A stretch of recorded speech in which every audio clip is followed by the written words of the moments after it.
வணக்கம். குமுதம் செய்திகளை வழங்குவதற்காக நான் மோகன்ராஜ். விரிவான செய்திகளை பார்ப்பதற்கு முன் தலைப்புச் செய்திகளை பார்க்கலாம்.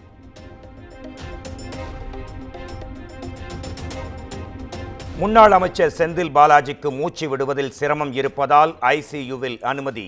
இசிஜி உள்ளிட்ட பரிசோதனைகள் மேற்கொள்ளப்பட்ட நிலையில் மருத்துவர்களின் கண்காணிப்பில் உள்ளதாக தகவல்.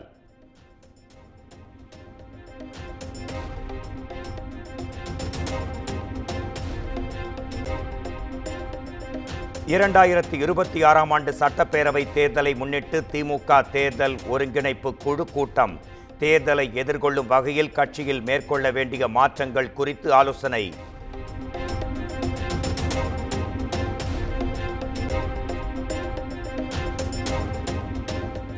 நிபா வைரஸ் முன்னெச்சரிக்கை தொடர்பான வழிகாட்டு நெறிமுறைகளை வெளியிட்டது தமிழ்நாடு சுகாதாரத்துறை.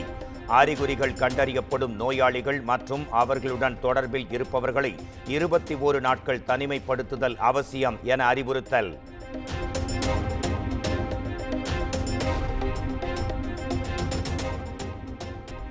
இந்திய வரலாறு தெற்கிலிருந்து தொடங்கி எழுதப்பட வேண்டும் என முதலமைச்சர் எக்ஸ் தளத்தில் பதிவு. சென்னானூர் அகழாய்வில் தமிழ் எழுத்து பொறிக்கப்பட்ட பானை ஓடுகள், பாசிமணிகள் கண்டுபிடிக்கப்பட்டதை சுட்டிக்காட்டி பெருமிதம்.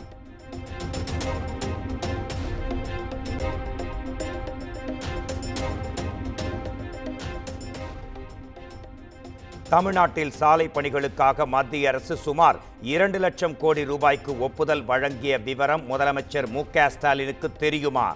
அரசியலில் தங்கள் இருப்பை காட்டிக்கொள்ள வேண்டும் என்பதற்காக மத்திய அரசின் மீது வீண் பழியை சுமத்துவதா என்றும் அண்ணாமலை கேள்வி.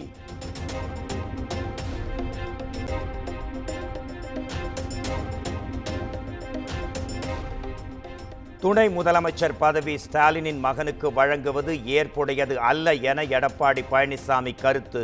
திமுகவில் வேறு அனுபவம் வாய்ந்த தலைவர்களே இல்லையா என்றும் சேலம் மாவட்டம் ஓமலூரில் பேட்டி.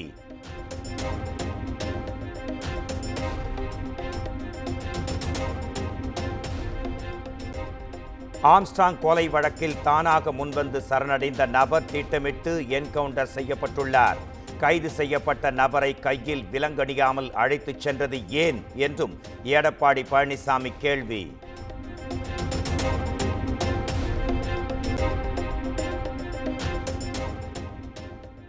ஆம்ஸ்ட்ராங் கொலை வழக்கில் தொடர்புடைய செல்போன்கள் கொசஸ்தலை ஆற்றில் வீசப்பட்ட சம்பவம்.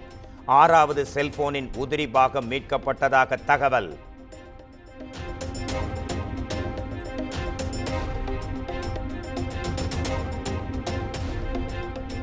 சென்னை தாம்பரம் ரயில் நிலையத்தில் 4 கோடி ரூபாய் பறிமுதல் செய்யப்பட்ட விவகாரம். சவுகார்பேட்டையில் உள்ள நகைக்கடை உரிமையாளரிடமிருந்து 4 கோடி ரூபாய் வந்திருப்பது கண்டுபிடிப்பு.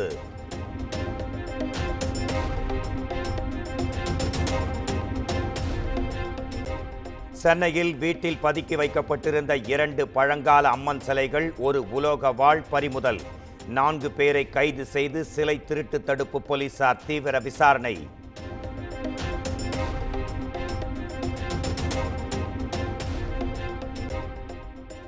ராமநாதபுரம் மாவட்டம் சாயல்குடி பேரூராட்சியில் குளோரின் வாயு கசிவு. கண் எரிச்சல் மற்றும் மயக்கம் ஏற்பட்டு பொதுமக்களுக்கு உடல் நலம் பாதிப்பு.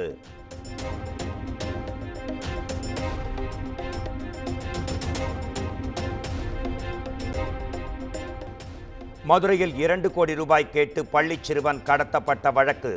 வழக்கில் தேடப்பட்டதாக கூறப்படும் IAS அதிகாரியின் மனைவி தூக்கிட்டு தற்கொலை என தகவல்.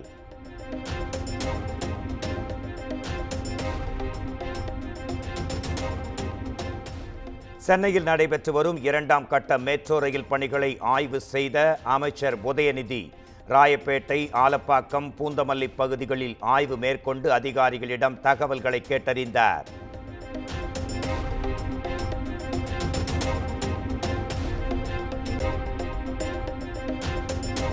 துணை முதலமைச்சர் பதவி கொடுத்தால் யார்தான் வேண்டாம் என்று சொல்வார்கள்? அமைச்சர் உதயநிதி துணை முதலமைச்சராக உள்ளதாக தகவல் வெளியான நிலையில் அமைச்சர் துரைமுருகன் பேச்சு.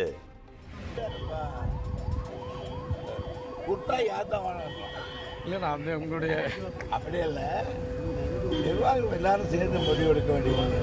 இது கூட்டு மந்திரி சபையாக கூட்டு இல்லை நாங்கள் எங்கள் தலைவர் என்ன முடிவெடுத்தாரோ.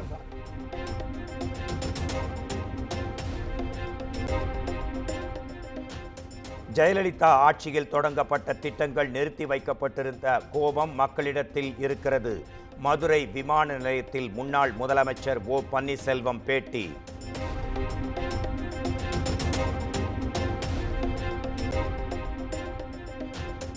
மேட்டூர் அணைக்கு நீர்வரத்து வினாடிக்கு 57,409 கன அடியாக அதிகரிப்பு. அணையில் நீர் இருப்பு 33.39 TMC ஆக இருக்கும் நிலையில் நீர்மட்டம் 70.80 அடியாக உயர்ந்தது.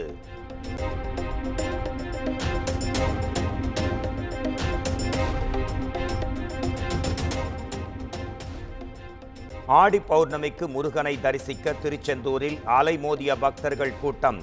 லட்சக்கணக்கானோர் கடற்கரையில் கூடி சுவாமி தரிசனம்.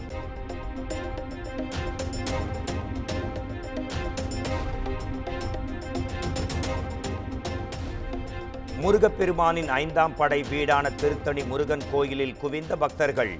ஆடி மாத பௌர்ணமி மற்றும் வார விடுமுறையை முன்னிட்டு சுவாமி தரிசனம்.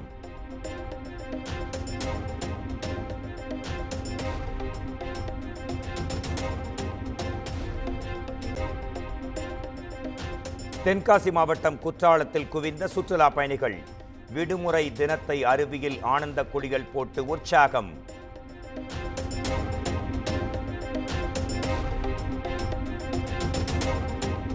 பெங்களூருவில் இருந்து தனியார் பேருந்தில் சந்தனக்கட்டைகளை கடத்தி வந்த இளைஞர் கைது. 7 கிலோ சந்தனக்கட்டைகளை பறிமுதல் செய்து வனத்துறையினர் விசாரணை.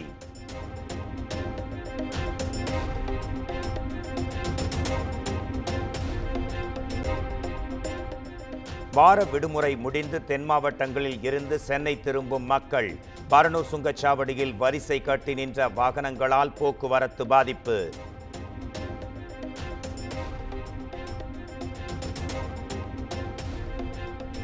தமிழ்நாட்டில் வரும் 27ஆம் தேதி வரை மிதமான மழைக்கு வாய்ப்பு. இந்திய வானிலை ஆய்வு மையம் கணிப்பு.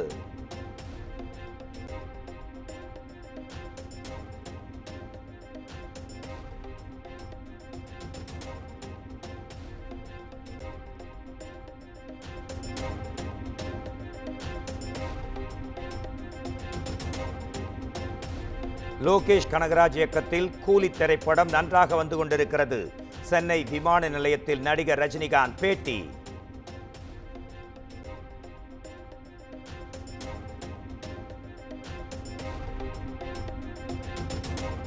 பட்ஜெட் கூட்டத்தொடரை முன்னிட்டு டெல்லியில் அனைத்து கட்சி கூட்டம்.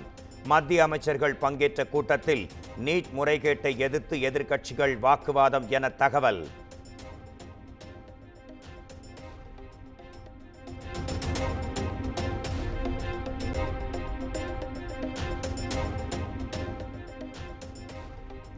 முக்கியமான தொழில்நுட்ப பணியிடங்களை நிரப்பாவிட்டால் ரயில்வே இயல்பாகவே பலவீனமாகிவிடும். ரயில்வே துறை மிகவும் பலமாகிவிட்டதால் அடுத்தடுத்து ரயில் விபத்துகள் ஏற்படுவதாக காங்கிரஸ் தேசிய தலைவர் மல்லிகார்ஜுன கார்கே பேட்டி.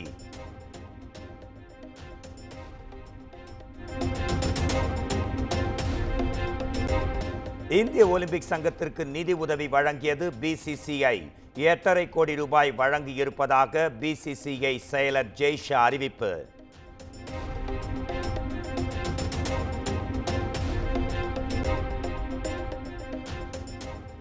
பெண்கள் ஆசிய கோப்பை T20 கிரிக்கெட் தொடர். ஐக்கிய அரபு அமீரக அணியை வீழ்த்தி அரையிறுதி வாய்ப்பை பிரகாசப்படுத்தியது இந்தியா.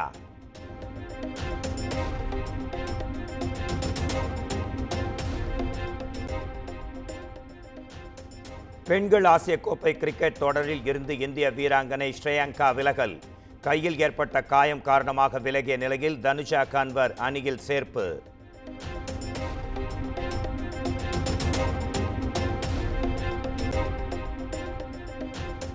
நடிகர் பிரசாந்தின் அந்தகன் படத்தின் அடுத்த அப்டேட் நாளை வெளியாகிறது. புதிய போஸ்டரை வெளியிட்டு படக்குழு அறிவிப்பு.